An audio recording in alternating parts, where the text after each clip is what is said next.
টাকা পাচার যারা করে বা যাদের সাহায্য করে তারা আমার আপনার চেয়ে অনেক বেশি বুদ্ধিমান। কারা করেছে ওটা আইডেন্টিফাই করা হয়েছে, এটা একটা অগ্রগতি। এই যে ফিলিপিনের টাকা আনতে তো আমাদের জান বেড়ে যাচ্ছে না, দৃশ্যমান হয় কিন্তু আবছা কিছু দেখছেন তো, সবকিছু দৃশ্যমান হয়ে যাবে, দৃশ্যমানতে সময় লাগে। সিনেমার বা টিভিতে আপনি ওটিটি দেখেন, ছবি দেখেন, এটা আস্তে আস্তে আসে। আপনি দেখেন একটা 12টা কেস আমরা একদম 11টা কিন্তু sensitive case we have identify, লোক আইডেন্টিফাই করা হয়েছে। হ্যাঁ, এখানে কতগুলো শোনেন, টাকা পাচার যারা করে বা যাদের সাহায্য করে তারা আমার আপনার চেয়ে অনেক বেশি বুদ্ধিমান। মানে ওখানে ফাইন্যান্সিয়াল উইজার্ড আছে। টাকা তো ধরেন আপনি কেরানি ইউনিটে টাকা পাঠাবেন, কেরানি ইউনিটে পাঠাবেন না তো, আপনি পাঠাবেন পঞ্চগড়ে পাঠাবেন টাকা, পঞ্চগড় ঘুরে সিলেটে যাবে, সিলেট থেকে আর লেয়ারিং বলে, যারা বুদ্ধিমান মানুষ টেরই পাবে না। এটা তো এইভাবে পাচার করেছে অনেক জায়গায়। ফার্স্ট হলো কারা করেছে ওটা আইডেন্টিফাই করা হয়েছে, এটা একটা অগ্রগতি। সেকেন্ড হলো কোন কোন জায়গায় দিয়েছে সেটাও কিন্তু অনেকটা আইডেন্টিফাই করা হয়েছে, আপনার নিজেরা দেখতে। থার্ড হলো এখন এটা আনার জন্য আমরা যেটা দরকার, বাইরে গেলে আমার কথা তো আমার অনুরোধ আসবে না, what we need a mutual legal assistance, MLA. কারণ ওদের লিগাল ইস্যু আমি বাংলাদেশ ব্যাংক বলে দিলি তো ওখানে ব্যাংক অফ ইংল্যান্ড বা আপনার মনিটারি অথরিটি অফ সিঙ্গাপুর বলে নিয়ে যাও টাকা, তুমি বলছো যখন। এই যে ফিলিপিনের টাকা আনতে তো আমাদের জান বেড়ে যাচ্ছে না, কত টাকা চলে গেল। অতএব এটা অলরেডি হয়েছে, বেশ কতগুলো এমএলএস হয়েছে। আর এখন আবার আমরা চেষ্টা করছি, আবার এমএলএস মানে জাস্ট একটা রিকোয়েস্ট না, অনেক ফর্ম টর্ম ফিল আপ করতে হয়। রান্নায় আমার ভালোবাসা Jamuna gas stove. Jamuna gas stove, আধুনিক, নিরাপদ ও দীর্ঘস্থায়ী। ওদের রিকোয়ারমেন্ট আছে, একটা ফর্ম ফিল আপ করতে হলে অনেক, যেমন জাপানে যদি কেউ টাকা নেন, জাপানিজ ভাষায় যদি ওই ফর্মটা ফিল আপ না করেন তাকাবেই না ওখান দিকে। কারণ আমি জিজ্ঞেস করলাম ফরেন অফিসে, তোমাদের জাপানিজ লোকটা আছে তো, স্যার পাঠেন, আমরা জাপানে অনুবাদ করে দেবো। কারণ ওরা অর্থাৎ ফরম্যাট করে এইটা। সেকেন্ড হলো যে দেখছেন না কেন লন্ডনে তো আপনি দেখছেন এই লোকের তো 2টা না 3টা বাড়ি না কটা বাড়ি তো জব্দ করা হয়েছে।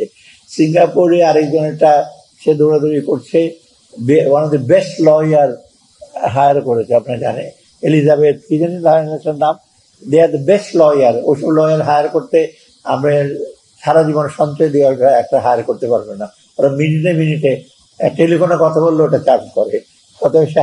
ওদেরকে কাউন্টার করতে হলে আমাদের তো সেরকম লাগবে।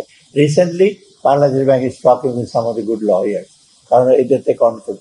থার্ড একটা জিনিস যেটা হচ্ছে যে কিছু কিছু আমরা চেষ্টা করছি এই লয়ারের মাধ্যমে কিভাবে ট্রেস করা যায়, ওদের সাথে কথা বলে ওই টাকাগুলি কিছুটা ফিরিয়ে আনা যায় কিনা।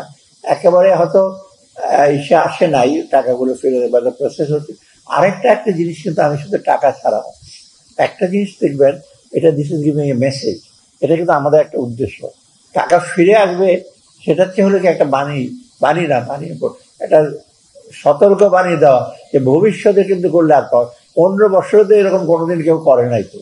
এখন যদি নেক্সট টাইম যদি নেক্সট গভর্নমেন্ট যদি মনে করে যে এইগুলি কিছু করব, তখন আপনারাই ধরবেন এবং ওই যে 12 জন আছে 11 জনের সাথে আরো 12 জন বা 25 জন যোগ হবে, এবং এটা সময় হয়তো লাগবে।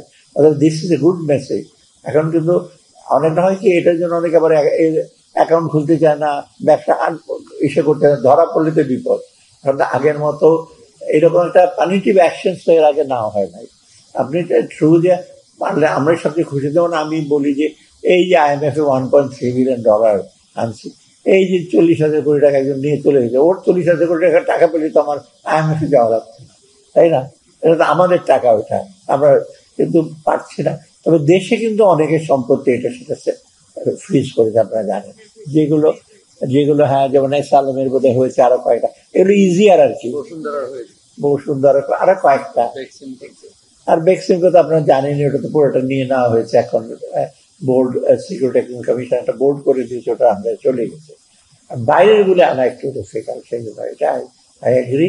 কিন্তু মোটামুটি কিন্তু শুধু সিঙ্গাপুর বলবো না, দুবাই না, আইল্যান্ড ট্যাক্স হেভেন যেগুলো আছে, যেটা আমরা ট্যাক্স হেভেন বলি না, বারবাডোস, তারপরে অ্যান্টিগুয়া, হ্যাঁ, আইল অফ ম্যান একটা আছে, এই যে এগুলো পিন বলে, প্যাসিফিক আইল্যান্ড নেশন, তাই না, পিনস, হ্যাঁ, অপশন।